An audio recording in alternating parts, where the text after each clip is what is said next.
McDonald's. Much better job. I'm sure. All right, I think that should have fixed it. Now I'm just gonna check on YouTube to make sure I'm live. Hopefully I'm live.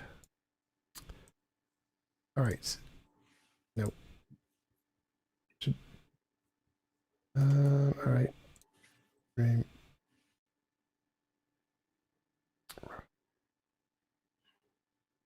Is it working? I don't know. Oh, there it goes. Showing up on Restream, then that should take a few seconds to show up on YouTube. Nice.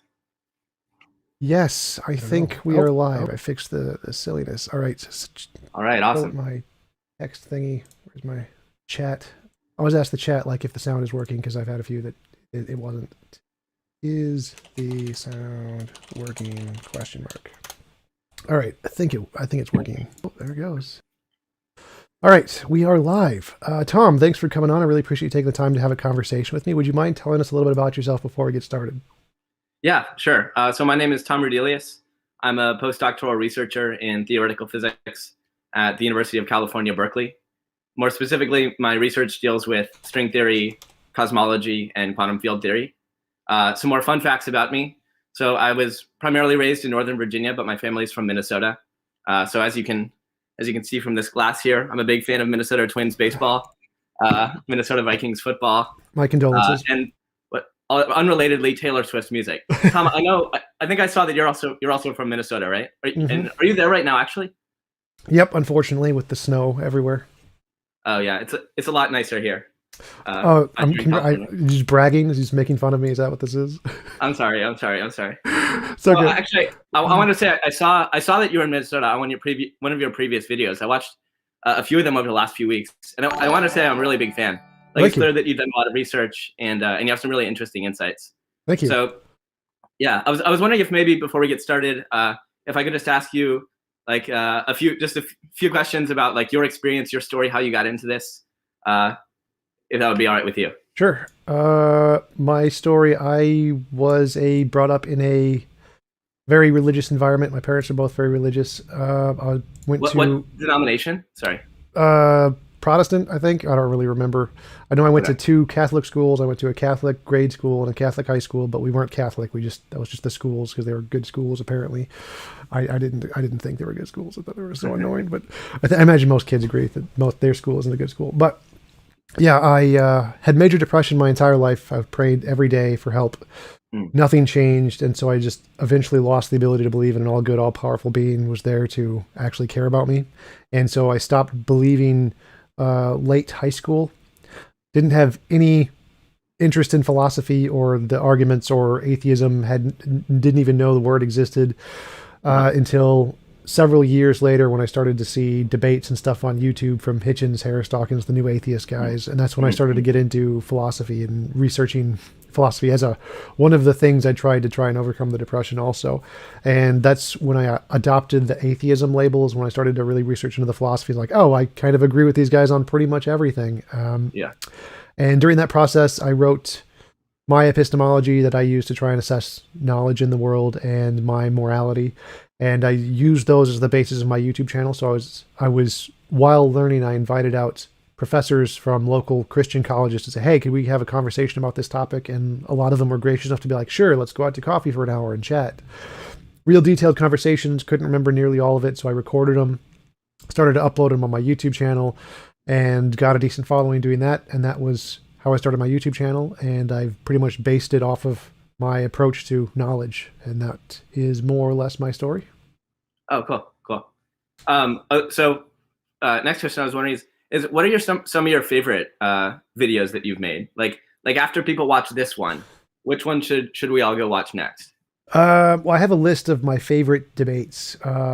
It's one of my playlists. So they're pretty spread out. There are a bunch of different topics, usually ones that are not dumpster fires. Because, I mean, the ones that get the most views are always the dumpster fires. The ones that go the absolute worst are the ones that get the absolutely most views. So terrible, most money. It's Kim Kardashian theory of economics. That's funny. Yeah, so I have my conversation with Randall Rouser went pretty well. My conversation with Josh Rasmussen went really well. Luke Barnes, those are pretty fun. Yeah, I watched the one with Luke. Yeah. Oh yeah, that one was long. He's a friend of mine. Yeah. I don't know him all that well, but I've met him a few times. Yeah. Cool. Yeah, he's a great guy. He was fun to talk to. We did like a 3 hour stream or something on a bunch of different topics. Uh, Um, Jeff Zwirink was a good one. Chris Gadsden was a good one. I don't remember all the fun ones. All the live debates I think were pretty good. The one with Ben Arbor and Stephen Worthy, and the most recent one with Samuel Nassan. Those were all good ones. So cool. I think I saw that somewhere that you're working on a book. Is that right? If so, what's that on, and when can we expect that? yeah, I'm working on 2 books. One of them has a publisher, one of them doesn't. One of them is my epistemology, just why atheists are right, the pseudoscience of religious apologetics. Got to be as controversial as possible for the title. That's how it sells. And Sure. the second book, which is the one I have the publisher for, is The Good Fight. An atheist and theist discuss which model just better describes morality, something like that. I can't remember the subtitle. And I'm co-authoring that with Samuel Nassan. He has a publisher lined up, so hopefully we're going to get that one done by the end of the year, this year. Cool. That's cool. Yeah. A more personal question I was wondering. So like for me, I know before I do events like this, I tend to get pretty nervous. Like I sometimes will like throw up.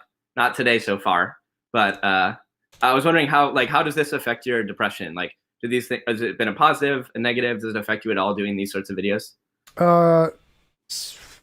Not exactly. So my depression is there always, no matter what, pretty much. And the YouTube channel itself has given me a lot of hope to try and achieve my goals that actually could make me feel better.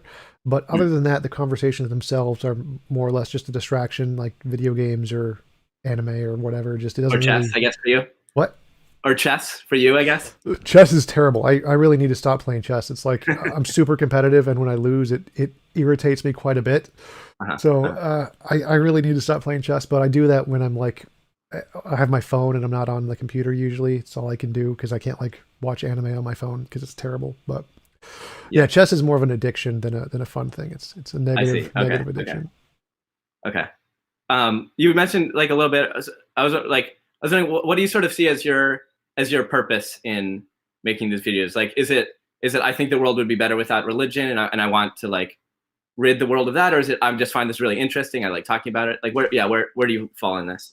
Well, it would be a combination of things. The first would be a source of income that doesn't involve any real work. That's the number one purpose. So that's always nice. The dumpster fires, I mean, I always got to keep making dumpster fires because it's my main source of income. But secondly, it would be to promote my epistemology and morality, to sell my books, hopefully to gain popularity. I'd love to be into politics, and I'd love to solve the objective morality question. That would be cool if I could do that. I'd like to be the Darwin of morality. Sure. I'm sure you're not alone. Yeah. Yeah. Just moderate ambitions there. Not trying to don't aim too high. Nothing big or anything. Yeah. And then I'll become president after that. It's totally fine. And that almost feels like a smaller thing. Probably. A lot more people have been president than solved that. That's true. That is very true. So yeah, my main purpose is mostly source of income. Second main purpose is promote my epistemology and morality. And those would probably be my top two. The learning process. Like I have no desire to eliminate religion. I mean, that's literally my source of income. So that would be a bad thing if I eliminated religion. But yeah, just having interesting conversations mostly. Okay, cool. Okay. Okay, wait, a couple more questions. First of all, what do you mean when you say dumpster fire? Like what? I haven't watched any of those videos, but I'm a little bit worried about them now. Screaming, yelling, screeching, constant interruptions, the most unproductive conversations you could imagine, kind of a thing. Okay. Swearing, cursing, the kinds that get demonetized. Oh wow. Okay. Yeah, all the ones that I've seen where you have other like scholars on, you're always very respectful, I noticed. So hopefully that is true today as well.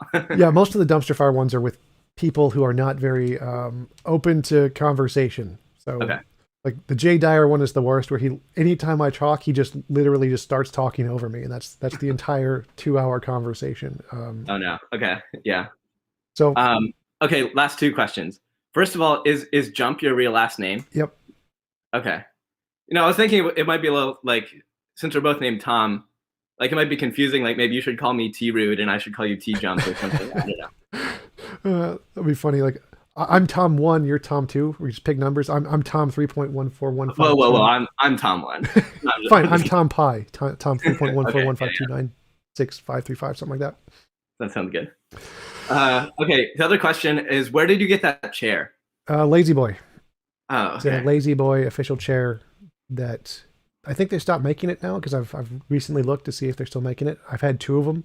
The first one I had broke because I was very overweight in my past. So I got my second Oh, one, and this one's lasted me a while because I have lost quite a bit of weight. oh, that's good. Well, congratulations on that. Thank you. Cool. All right. All right. I think I had my questions answered at least. Uh, Cool. so yeah, what do you want to talk about now? Potatoes. Do you like potatoes? Potatoes are great, especially as French fries. I'm a big fan, actually. I just had some for breakfast. Oh, Yeah. nice. I have coffee for breakfast. That's my breakfast. A nice 24 ounces of coffee. Yeah, I don't drink coffee, actually. I've heard that one professor at the Institute for Advanced Study, where did my first postdoc, once it was heard to have remarked that if you don't drink coffee, then you're not really a physicist. So I guess I'm not really a physicist, but I still don't drink it. Yep. Yeah, I can concur with that. Like, caffeine is life.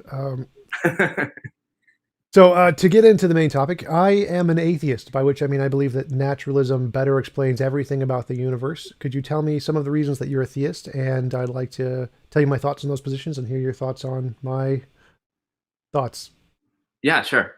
Okay, so let me start out, Tom, with a couple of caveats here. Okay, so the first one is like I'm just not a philosopher, right? Like I don't know all the philosophical jargon. I don't know like Kant said this versus Kierkegaard said this or anything like that. So I'm not about to make any sort of deductive proof for the existence of God. In fact, I really don't like the word proof. I don't like the word apologetic. I'm not about to make some sort of formal apologetic or anything like that. This is just how I see the big picture and why theism makes most sense to me. The second thing I want to say is that this is not historically like how I came to believe in God. So sort of opposite of you, I guess. I was raised in a very non-religious family growing up. Never went to church or anything like that. I came to believe in God and in Christianity more specifically my sophomore year of college. Before that, would have probably called myself an agnostic, but maybe even an atheist. So I'm happy to talk more about that if you'd like. But for now, maybe just to start the ball rolling, I can just share a little bit about what I currently believe. Cool. Yeah, and just to be clear, like I usually my interest isn't converting people, so I don't like try to say, oh, so you believe because of the cosmological argument. And when I debunk that, then you must convert to atheism kind of thing. I don't care. It's mostly about analyzing the philosophical arguments and seeing do they actually follow, are they actually evidence. It's not really about convincing people. It's more about the approach, the epistemology, study of knowledge behind it. Yeah. No, I mean, I think it's a really interesting question, you know, why I'm here, right? So anyway, okay, so here's how I see it. So for me, actually, the question that I'm most interested in isn't the question of does God exist. The thing I'm more interested in is knowing like what is this world or this thing, this universe that we just happen to find ourselves existing in. And I could imagine a few possible answers to that. So the first one I could imagine is, you know, maybe it's just a thing, you know, like it's just the universe is a brute fact. That's all there is to it. And don't ask any more questions. And while I think this has some appeal, the issue with it to me is that it really just doesn't explain any of the features of our universe. And one feature, which in particular I think really cries out for an explanation, is the mathematical coherence of nature. That there are these laws of science which you know work and apply with regularity that I think about every day as a physicist. And so to me, actually, what I would believe if I were an atheist is that our world is in fact some sort of mathematical structure. That there are these laws that don't just describe reality but actually define reality. So that to me at least has the advantage of explaining one feature of our universe, namely its mathematical coherence. Already I'd say that it's maybe starting to push us towards theism, because I think that the medium of mathematics is the mind, by which I mean that I believe, and I'm pretty sure you believe this too, Tom, from your previous discussions, that math doesn't exist in any sort of concrete sense. Like the number 2 doesn't exist in the same way that this like pillow does. I think that math exists only in the context of a mind, like your mind or my mind or God's mind. So to say that the world is a mathematical structure is maybe already pointing us in the direction of some sort of cosmic mathematician. But nonetheless, I still think that isn't the best we can do. I still think that there are a number of features of our universe which are left unexplained by just saying that we live in this mathematical structure. So what I actually believe, and what I think is the best explanation of our world, is that we live in some sort of cosmic narrative. or a story, if you will. And I think when you think about it from this perspective, so many features of our world sort of start falling into place. So just to name a few, there's this flow of time in our universe, which is really wild to me as a physicist, because in general relativity, we don't think of time as something that just flows past. And yet we undoubtedly experience it that way. There's this notion of causality, of cause and effect. Actions have consequences.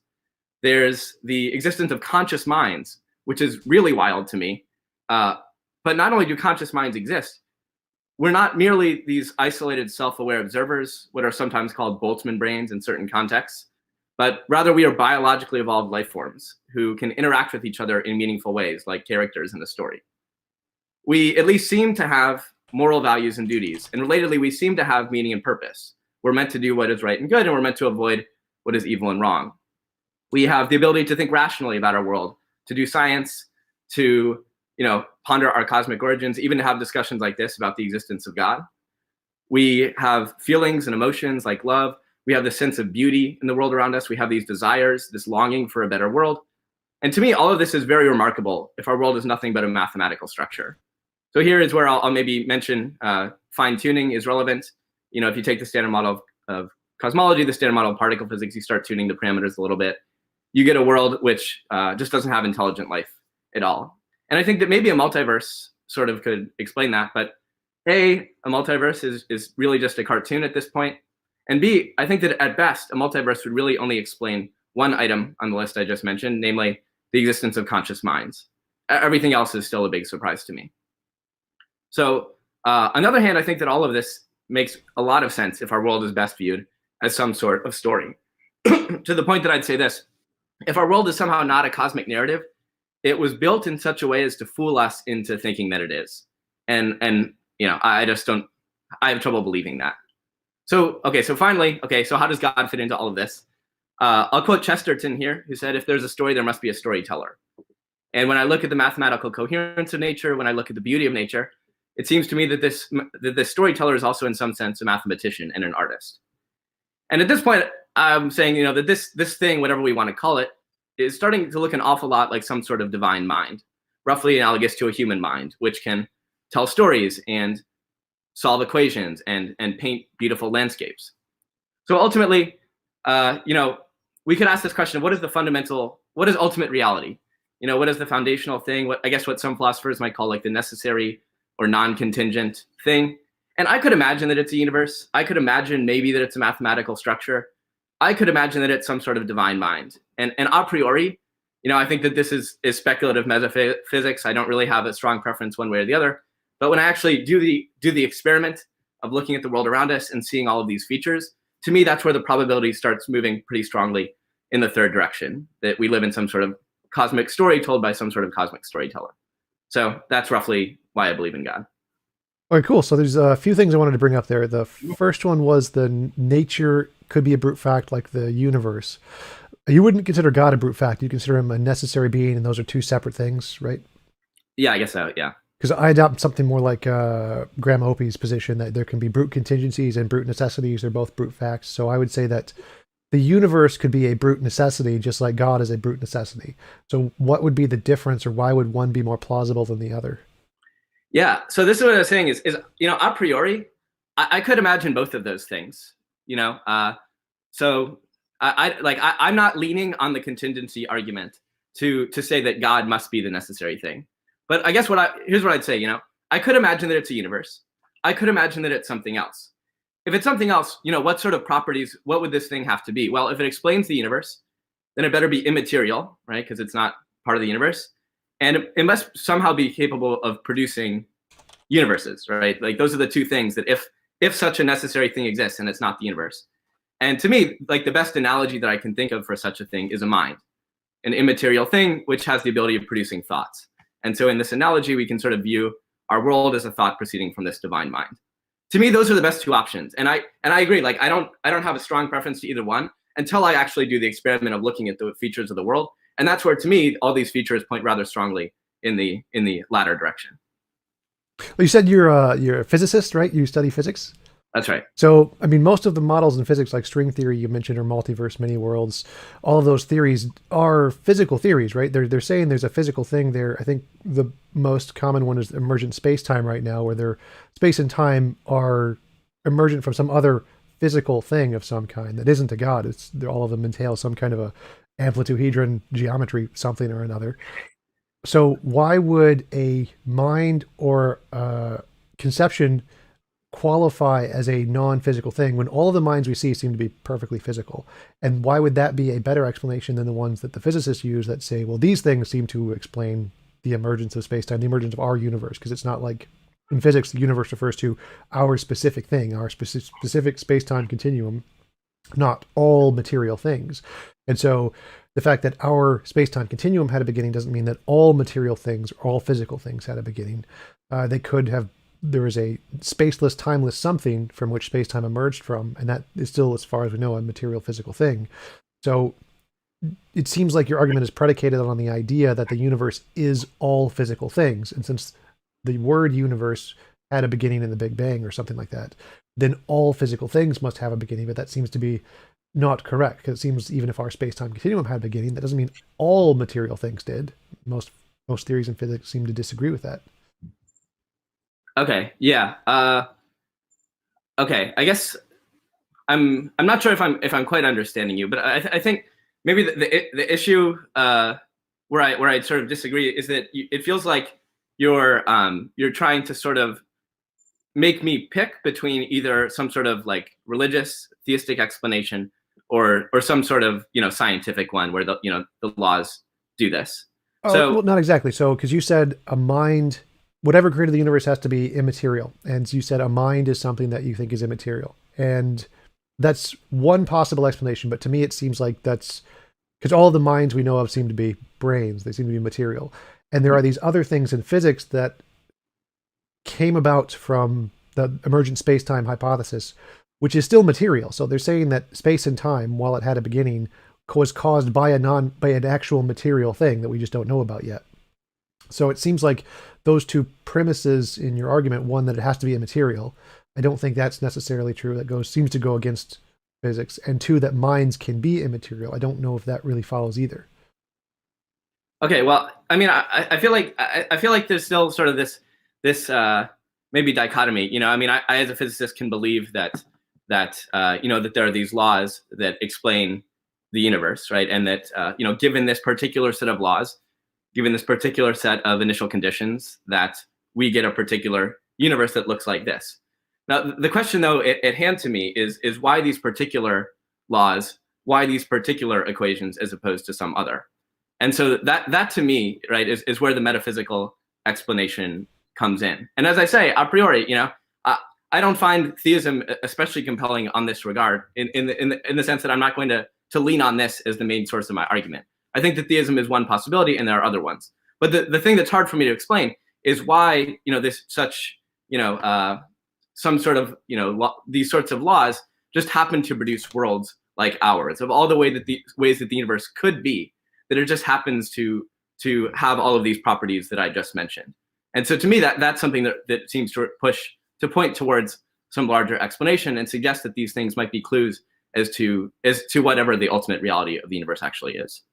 Yeah, that would lead to the fine-tuning argument. And my question with the fine-tuning argument, the one I asked Luke Barnes, but not as clearly as I have developed it to now, is that if we take all the possible ways the universe the fine-tuning constants could have been, you can make a one-to-one correlation to types of God. So there is a God that would want a universe of nothing but black holes, or so you just increase the gravitational constant by a factor of 2 or whatever, and you get a world of nothing but black holes.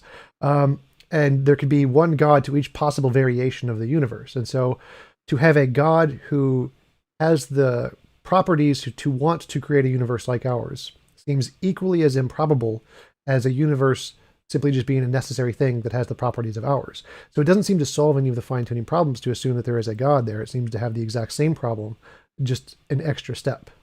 Pushes it back a step. Who fine-tuned the fine-tuner? So I agree that that there are sort of assumptions to be made when it comes to theism as well. But my claim is that the assumptions are much smaller. So you talked about the fact that there's this one-to-one relationship, right? between possibilities here and possibilities here. And that may be true, but just because there's a one-to-one relationship, it doesn't mean that the probability distributions are equal. And this is my point here, is that to me, it's eminently reasonable. It seems highly probable that some sort of, that an omniscient, omnipotent God would choose to create a world that looks roughly like ours, that has these features that I mentioned, that looks roughly like a story, has, moral agents that, have this experience of beauty, that has these rational laws. That's not something, I think Luke said it well, that's not something that I'm losing any sleep over. On the other hand, if our world, if whatever, there's this, whatever sort of impersonal, quantum particle thing, whatever you want to call this, your alternative to God. If such it seems very strange to me that such a being or thing or whatever would prefer to create worlds like ours with all those properties that I just mentioned. So that's where I think that the data really starts pushing hard in the towards the theistic God.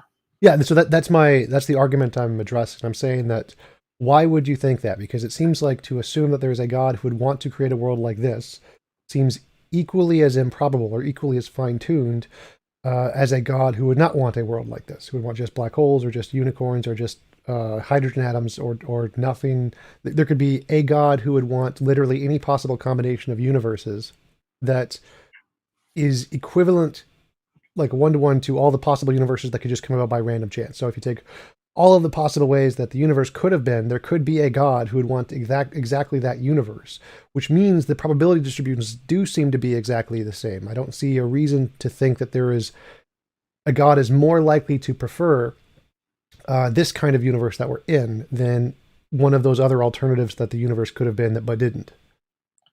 So the point here is that, I mean, to me, it seems eminently reasonable that a conscious mind would want to create a world with other conscious minds, right? And especially that, so if such a being has these properties of goodness or whatever, that morality, it seems very reasonable, would be a part of our world. I guess to me, it seems like now I want to understand why you think that it's unreasonable to think that such a God would want to create a world like this. Well, it seems to me that you've taken a God and you've added in a property of goodness. And you said, if God has this motive, then God would more likely create a world that accomplishes that motive.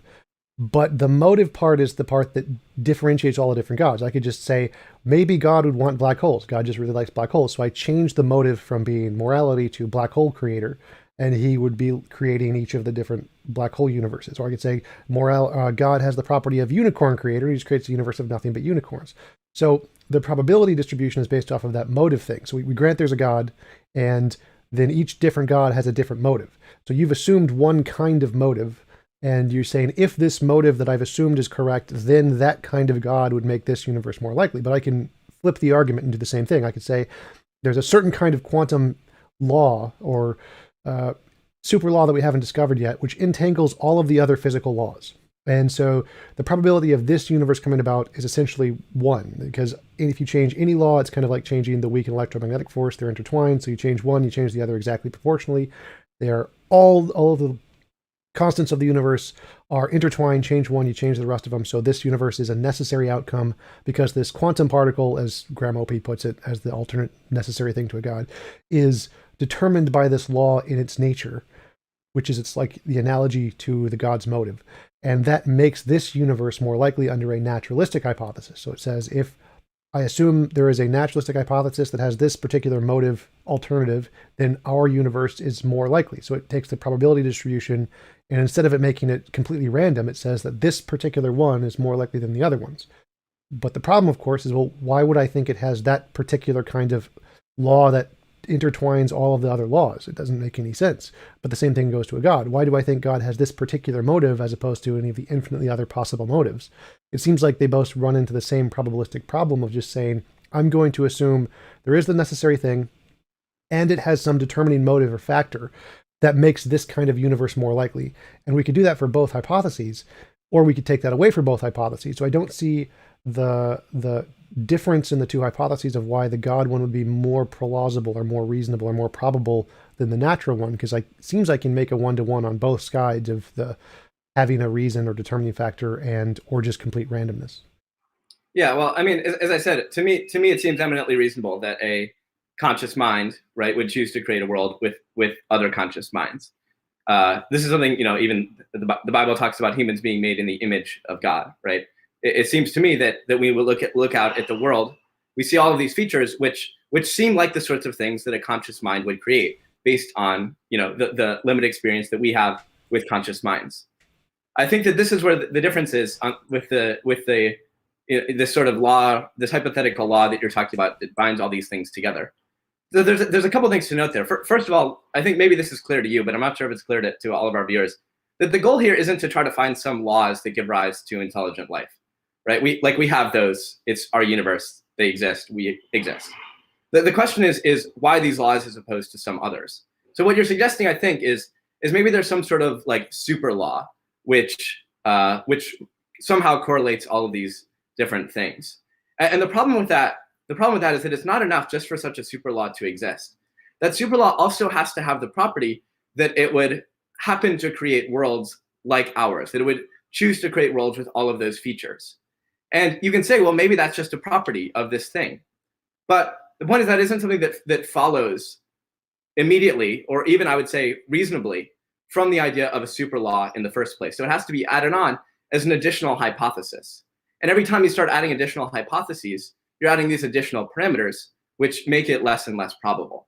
And in this case, I would say that it makes your super law start to look at more and more like the God of theism, which is a God who is, who I think very reasonably would choose to create worlds like ours with conscious minds, with beauty, with all of these various different properties. And so to me, it's almost like you sort of have to start just giving this God a different, this super law. You're just calling it by a different name. And my feeling is, if it looks like a duck, it swims like a duck. If it quacks like a duck, it's probably a duck and not a unicorn in a duck costume. And to me, the idea of a super law, which just happens to look so much like the God of theism, feels like a unicorn in a God costume.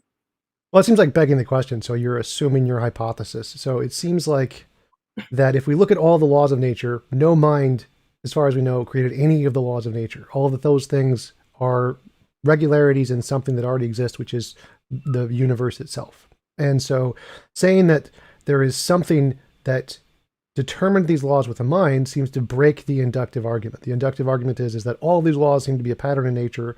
So if there's a determining factor for them, it's probably a different pattern in something else, another natural thing.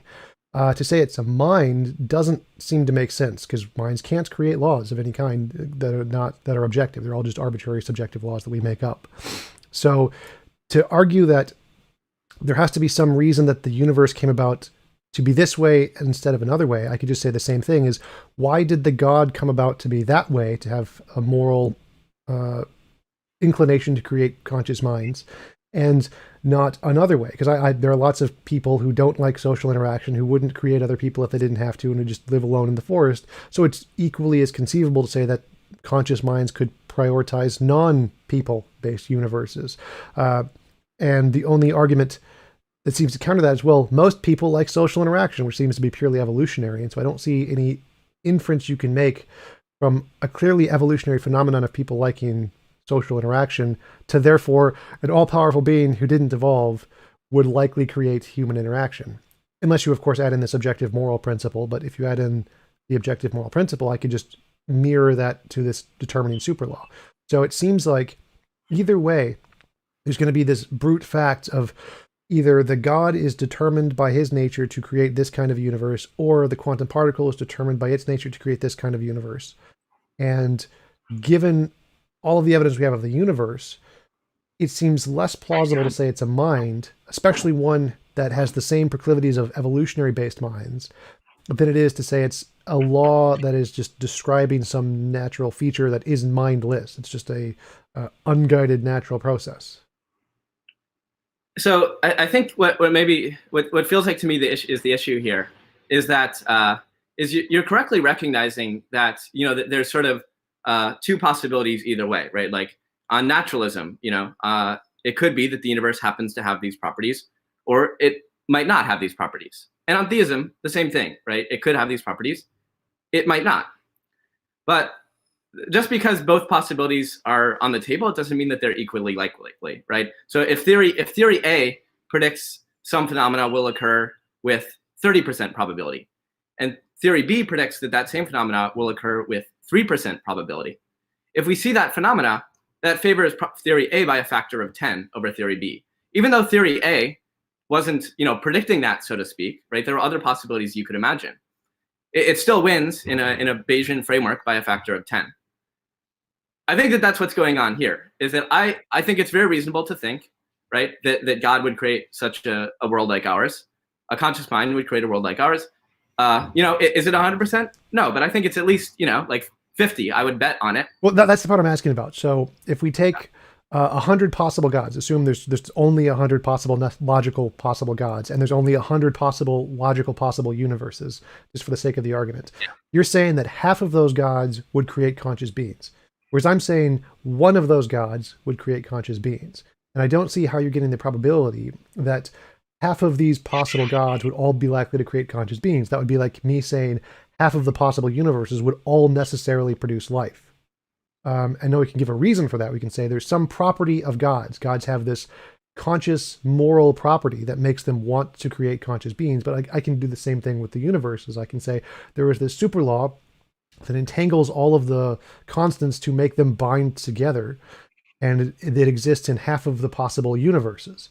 So you get the same probability of 50-50 either way, but it seems to be based on this assertion that God has this moral property in the God case, or the quantum particle has this intertwined property in the particle case. Neither of those seem to be more supported than another. They just seem to be assertions as far as I could tell. So if you want to say that the probabilities are the 50-50 in the God case, but the 1 out of 100 in the universe case, I could just say the same thing and say, no, it's actually 50-50 in the natural case, because I have this intuition that all universes have this intertwined super law, or the vast majority of them, and so it's 50-50 on the universe case. But I reject the intuition that God has this moral property in 50 cases, and so it's only a 1 in 100 probability in the God case. So what I don't see is, why is it more reasonable to believe that half of all gods would create a life-permitting universe versus half of all universes? Because those seem equally as reasonable to me. It seems like your argument is that because human minds have this intuitive desire to be around other social beings, therefore we could infer any conscious mind that created the universe would also have this desire. And I don't think that follows, because it's clearly just an evolutionary property. Yeah. Okay. So let me say. Okay. There's a lot here, I guess. So first of all, you're right that it doesn't follow immediately, right, as some sort of deductive argument. But again, I think that the probability is there, and I think actually, I mean, to be honest, Tom, if I were an atheist too, I think I'd say, if what sort of worlds do I expect theism to create, like a God would create? I would. It's not unreasonable at all to me to say that such a God would create worlds that have the features I mentioned. I'm just repeating the same thing over and over again. But my question is still why, because you keep saying that you have this intuition that a conscious mind would more likely create a universe with worlds, but why? What is the justification for that belief? Okay, yeah. So I mean, let's just say, like, I mean, part of this might come down to our prior probability distributions. But let me say a little bit about evolution here.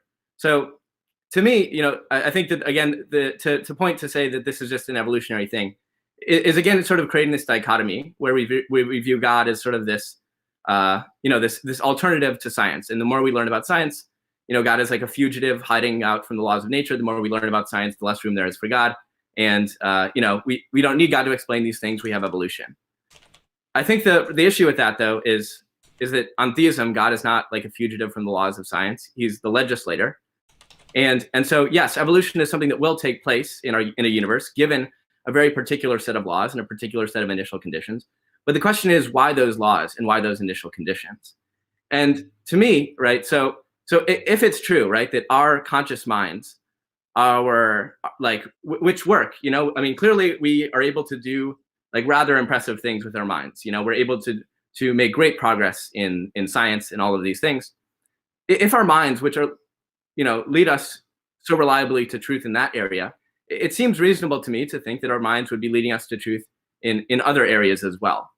And so it may be, it's a possibility, of course, that our minds are giving us, are biasing us very strongly to believe, that a God would create a world like this, when in fact, God is actually very different. That maybe God has different properties and he would prefer to create a different world. But to me, what's remarkable is that evolution, which has programmed our minds so well for truth in other areas, would sort of be misleading us so badly on these particular areas. Telling us that that morality exists, that beauty exists, that all of these things exist, telling us sort of what we might expect from a conscious mind. So to me, it's sort of the correlation between what our conscious minds can do, things like telling stories, solving equations, painting landscapes, and what this world seems to be like, that to me points to some sort of mind roughly analogous to a human mind. So this is the point, Tom, I guess, as I could imagine, as I'm thinking about the probability distribution, about how might God be? Might sort of a divine mind be like? And my best guess, right, is that it would be roughly analogous to a human mind. This is my, I can't prove that. Again, it's not a deductive thing, but I'm betting heavily that the conscious mind behind all of this is pretty similar to the conscious minds that I'm familiar with. Until I see good reasons not to believe that, I'm going to bet on that. So the problem to me is that if without that sort of thing, without a conscious being, I see no reason why any sort of laws or super law, if such a thing is even coherent, would happen to create a world with the properties that I mentioned. Okay, so it seems like the reason is because you're comparing God's mind to human minds. Now, you said you would believe that until you had a defeater for it. Now, I would say we have defeaters for that. Like, we can show definitively there are thousands of fallacies, biases, hallucinations, delusions, misconceptions that humans have all the time, and they have them in very specific contexts. So, for example, type 1 and type 2 fallacies. We see there's a rustle in the bushes.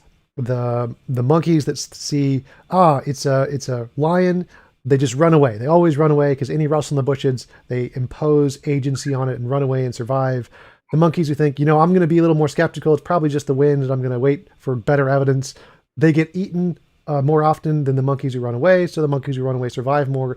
And so there is very good evidence that this evolutionary trait has been imparted in us that is false to impose agency on things, which is why we see monsters under the bed, why we have imaginary friends, why we see ghosts. All of these things that we know are a specific kind of natural phenomenon in the brain caused by evolution that we can literally activate by zapping the brain in the correct place or disabling the brain in the correct place. Like schizophrenics have this significantly more to a higher degree than normal people. This kind of comparison to agency, of seeing agency in things, is our hyperactive agency detection system, which seems definitively imparted to us by evolution, which I think does seem to count as a defeater for using that as a basis to infer anything about the ultimate creator of the universe. Or would that lower your probability as a defeater to some degree, at least? Yeah, I would say that it would lower it to some degree, but it's still where I would bet, right? I mean, it's still the best bet I have is that an omnipotent mind is roughly analogous to a human mind, right? It's still the best bet I have. I totally agree that what you said, it does lower the probability, yes. But sorry, I just want to say, Tom, I feel like we're kind of running out of time. I have to go before long, and I feel like I've just been maybe living up to my family name and rudely going on here. So maybe I should let you live up to your family name and jump in and explain a little bit about why you don't believe in God. You sort of addressed my argument so far, but I want to hear what do you think is maybe the strongest argument against God, and maybe the Christian God in particular? Sure. So yeah, I mean, my approach, like why I don't believe, is just because none of my prayers were answered. That's what caused me to stop believing. But the interesting question is, do the philosophical arguments work? And I think the philosophical arguments that are the strongest against God is like taking the same line we've been going down. It seems far more reasonable to me, using all the evidence we have of the world, to conclude that whatever the necessary cause of the universe is probably like the other more fundamental things in the universe. Like we see minds exist. Sure, I'm a mind, minds exist, but they exist in a very specific location in a very specific context. kind of like dark matter. Like you can see dark matter is over there in those very specific contexts, in those very specific locations. Now, if I was going to make an argument, well, I think dark matter is fundamental to everywhere in the universe. Every single electron has dark matter. It's only being instantiated in that one location for some reason. I mean, that's a very strange hypothesis. It makes far more rational sense to say, no, I think the dark matter is something that's actually in that location that we see the phenomenon occurring, and probably isn't in literally the fundamental stuff of the universe. It's probably just a specific kind of stuff in the universe. And I think the same thing applies to minds.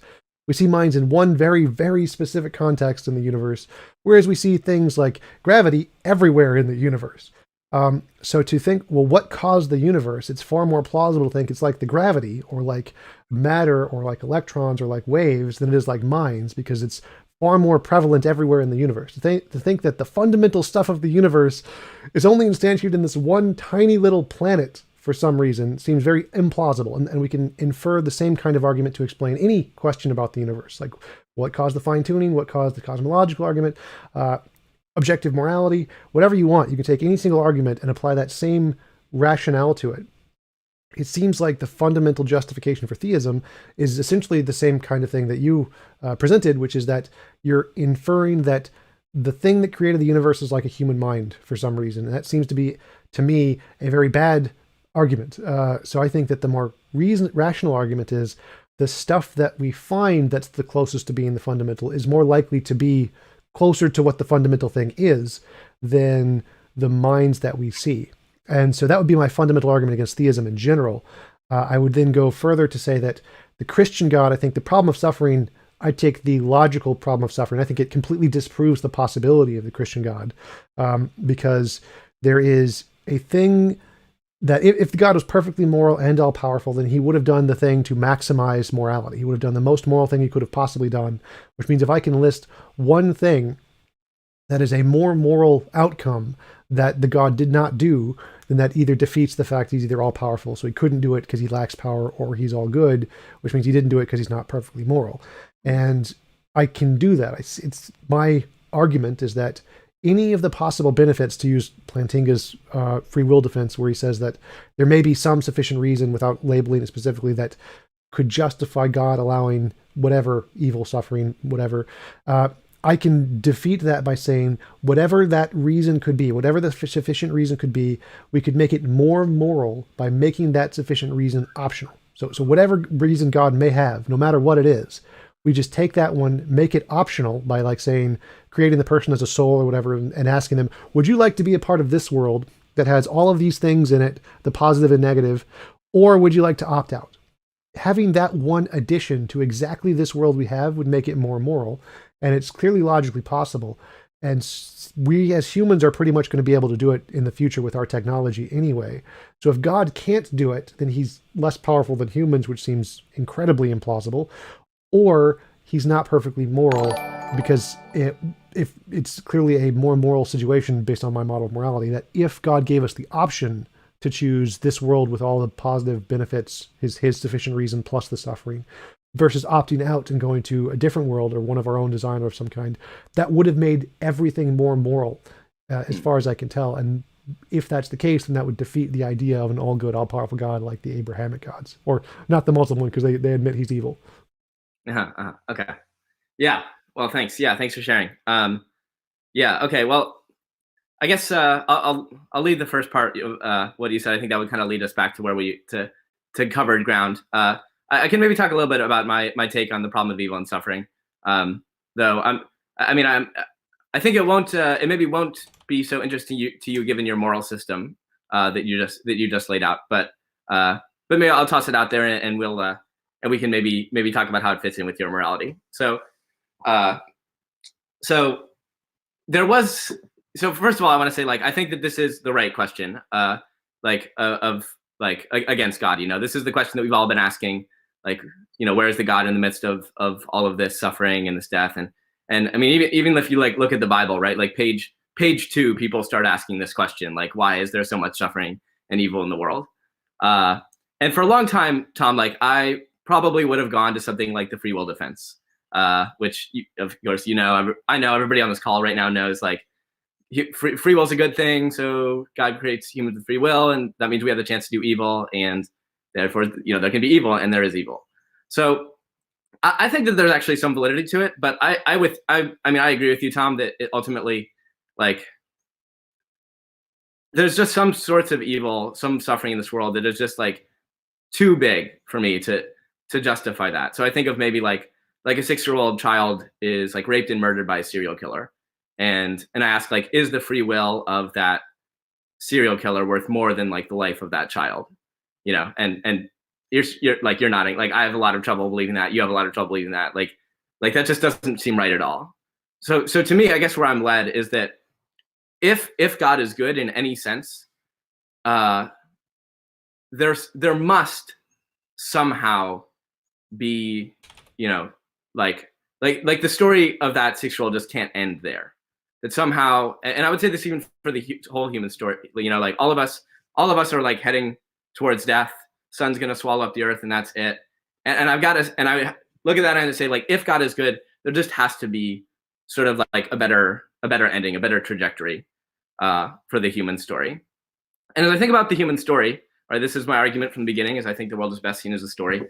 I think that another thing that's missing from this whole story is a hero, right? Like a protagonist who's actually going to come and do the work of like defeating evil and suffering.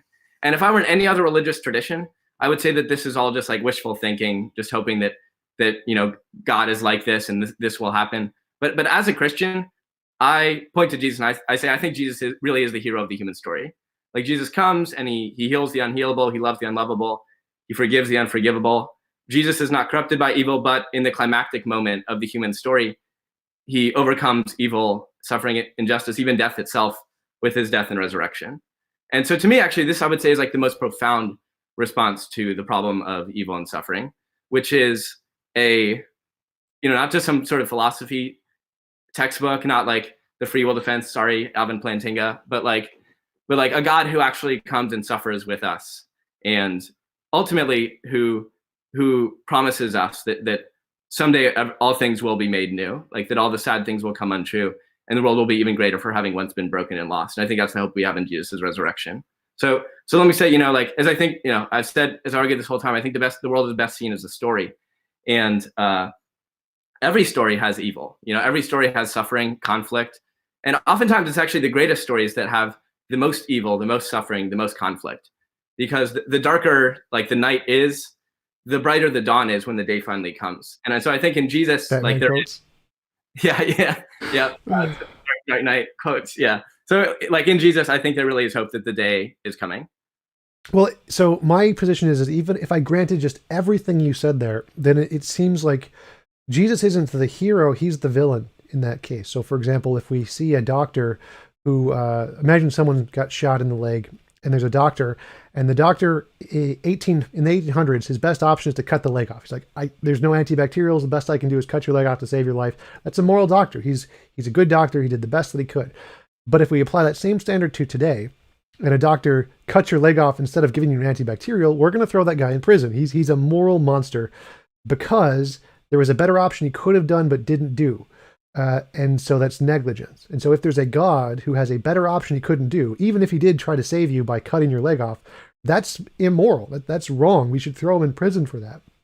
So from my perspective, even if we grant the story narrative, the Jesus narrative, he's immoral because he didn't do that more moral thing that I listed before. It's like he could have given us the option. You could say, all right, I'm going to give you an option to go to this world that I've designed with all the positives and negatives, or you can opt out. Adding in that one additional feature makes the world more moral, kind of like the doctor giving someone an antibacterial instead of cutting their leg off. And so in the Jesus story, what God did is like cutting your leg off. It's immoral. It's bad. Even if there's an afterlife, even if there's more stuff to make up for it, it's still bad what he did. Like in the analogy, cutting someone's leg off, they're still going to live. So there's still more to their story. But it's still wrong to do it. So even granting everything you said, that doesn't alleviate God from the immorality of his actions and not doing the more moral thing. And because it is clearly possible, since we could do it, or we're going to be able to in the future, I think that does seem to address your position and the free will defense in one stroke. Yeah, so I think Tom, maybe the issue I have is that it feels like you're leaning very heavily on your particular view and your particular assessment of what is better and what is more moral. And I think that, like, this is the kind of thing where I can understand how, as maybe like as intellectuals, sitting here in our armchairs and our couches, like we can very easily like try to say like, oh, I think God should have done it this way. Like, I think that this would be a better world, But what I would say is that what I've found in my own experience, and also with with people I know who have actually been experiencing suffering, is that this in many ways is sort of like the best. This is sort of what we really need, is like not some sort of like cheap philosophical answer, but just to know that God cares enough about suffering to enter into it and experience it himself, and that someday God is actually going to make things better. And here's what I'd say, Tom. It may be hard to see, right? It may be hard to see exactly how all this could be better, right? Like how it is that God's going to take all of this like bad stuff in the world and somehow make it good and make it better than just starting out that way. But I think that this is where, to me, like the Christian story is so compelling, in that if God can take like the greatest, or at least one of the great injustices and evils, which is the crucifixion of Jesus, and turn it into the greatest good, which is his resurrection, salvation offered to the world through him, then to me that gives me confidence in that he can somehow take the rest of it and make that right too. So this isn't, to I guess use philosophy terms, this isn't like a rebutting defeater where I explain what's wrong with your argument, but to me it's more of an undercutting defeater, where it takes away, it doesn't answer the problem of evil and suffering, but it takes the teeth out of it. And I think it really addresses us in our suffering better than anything else. Well, I definitely like to have you back on to talk about that later, because from my perspective, we can just take everything God planned to do, add one thing, which is make it optional. Like every individual being gets to choose, do I want to be a part of this world God designed, or do I want to opt out? And that one addition, without having to appeal to my morality, I can appeal to everyone's. Anybody who just looks at the situation seems to come to the conclusion, yeah, the option is a better, more moral situation, and which uses the same kind of intuitive justifications you used prior to the justifying the fine-tuning conclusion about minds. Using those same kinds of intuitions, we can conclude, yeah, this seems to be a more moral option, and God didn't do it. And so it seems to kind of undercut your argument as far as I can tell. I don't see how yours addresses it, but I'd love to have you back on for that one in the future. Would you mind if I asked you a few? We got two super questions. Would you mind taking those real quick? All right. So Marty Mad Scientist asks, if the birth and death of the universe continues random process, does that then work against intentional design? Sorry, what's the question? If the universe like expands and contracts infinitely, cyclic universe model, would that then be contradictory to the intentional design hypothesis? So first, I'd say no. First of all, I mean, you'll know, Tom, that I never made any sort of like cosmological arguments with respect to the Big Bang. That isn't, to me, a very key part in the argument that I developed. The question is, why these particular laws, and just saying like there's a beating or not. What I want to say though, what I want to add though, I think that the cyclic universe gets way more attention in like theological discussions than it actually merits as a scientific hypothesis. Here's how I would explain this. Okay, so in the Big Bang, right, you go back in time, everything contracts to a really small point, and at some point quantum gravity takes over, and we basically know nothing. And I would say this too, we shouldn't really be talking about like Stephen Hawking's no boundary proposal in these discussions too, also very speculative. We really just don't know what's going on. Now, to the cyclic universe, like imagine you got to a wall of ignorance, right? And you have no idea what's behind that wall. And you say, oh, I bet I know what's behind the wall. It's probably an exact copy of everything I just had behind me, right? That seems unreasonable, right? That's like a very specific thing to suppose that should happen on the other side of that wall. And to me, that's like what the cyclic universe is. It's not something that really has like a good, strong scientific justification. Overwhelmingly, and this isn't just my view as like a theist. This is just like what this is like. You can talk to many of my atheistic colleagues. Like we just don't really understand what's going on at the Big Bang because we just don't understand quantum gravity. So I think the cyclic model is an idea, sure, and it's an idea that's worth pursuing more. But it's nowhere near like on the level that I think it's really relevant for these sorts of discussions. Yeah, absolutely. I would suggest checking out the Attitudes of Common Physics or whatever the paper is. I have it linked on my Discord. Yeah, it agrees. It's a very minority position. Last question. Do you have a better understanding after talking with Tom that we are looking for a way to differentiate imagination and reality in regards to the argument? So like the point is like what? Wait, which Tom is this taught? So about you. So he's asking you because my main argument in all my videos is give us a way to differentiate is this hypothesis imaginary or real? And so he's asking like, do you have a better understanding of that? That's the goal of my conversations, I guess. Can you, Tom, explain, maybe clarify this question? Do you maybe understand better than I do? Yeah, so my main argument in all of my videos is we need some way to differentiate imagination from reality. Like I imagine a unicorn, but I don't see a unicorn. There's some difference between the stuff in my head and the stuff in the world. So for any hypothesis, we have to figure out, it starts as imaginary. It's obviously something in your head. You have a hypothesis, it's an idea. So yeah. Does that idea conform to something in reality independent of your imagination or not? And the method that you seem to be applying is that you're using your intuition or a part of your imagination to confirm that that is not an imaginary thing, which seems to lead to a slight bit of a contradiction.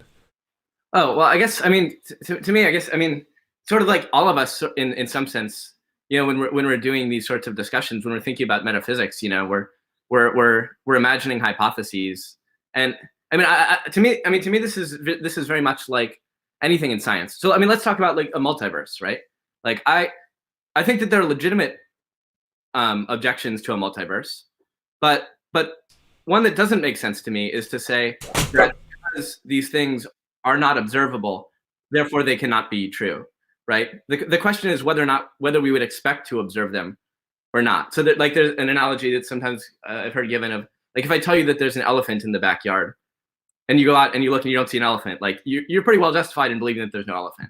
If I tell you that there's like a flea, like there are fleas out in the backyard, you go out and you look and you don't see any fleas, like you're not well justified. I think that here, this is the thing is you know, it would be unreasonable, I think, to expect that we could arrive at God through some sort of like seeing him. You know, that would work for leprechauns or the tooth fairy. But again, you know, God is not like a magical creature. This isn't like looking for leprechauns or the tooth fairy. This is like Harry Potter asking if there's a J.K. Rowling.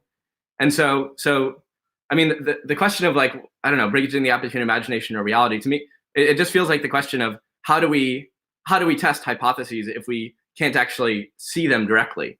But there are many instances where I think that in the search for truth, the best path will lead us to things that we can't see directly, like string theory. We can't test and see strings directly, but I still think that it's still, you know, the search for a theory of quantum gravity has led us to this point. And so I would say that theism, that to me at least, belief in God is similar. Oh yeah, absolutely. So my distinction is that you just need any kind of evidence, which arguments could work too. So yeah, it was great having you on. I really appreciate you taking time to have a conversation, and I will let you go to your meeting because you got to run pretty soon, right? Yeah, thanks a lot. Yeah, a lot of fun. Good talking. Nice to meet you, Tom.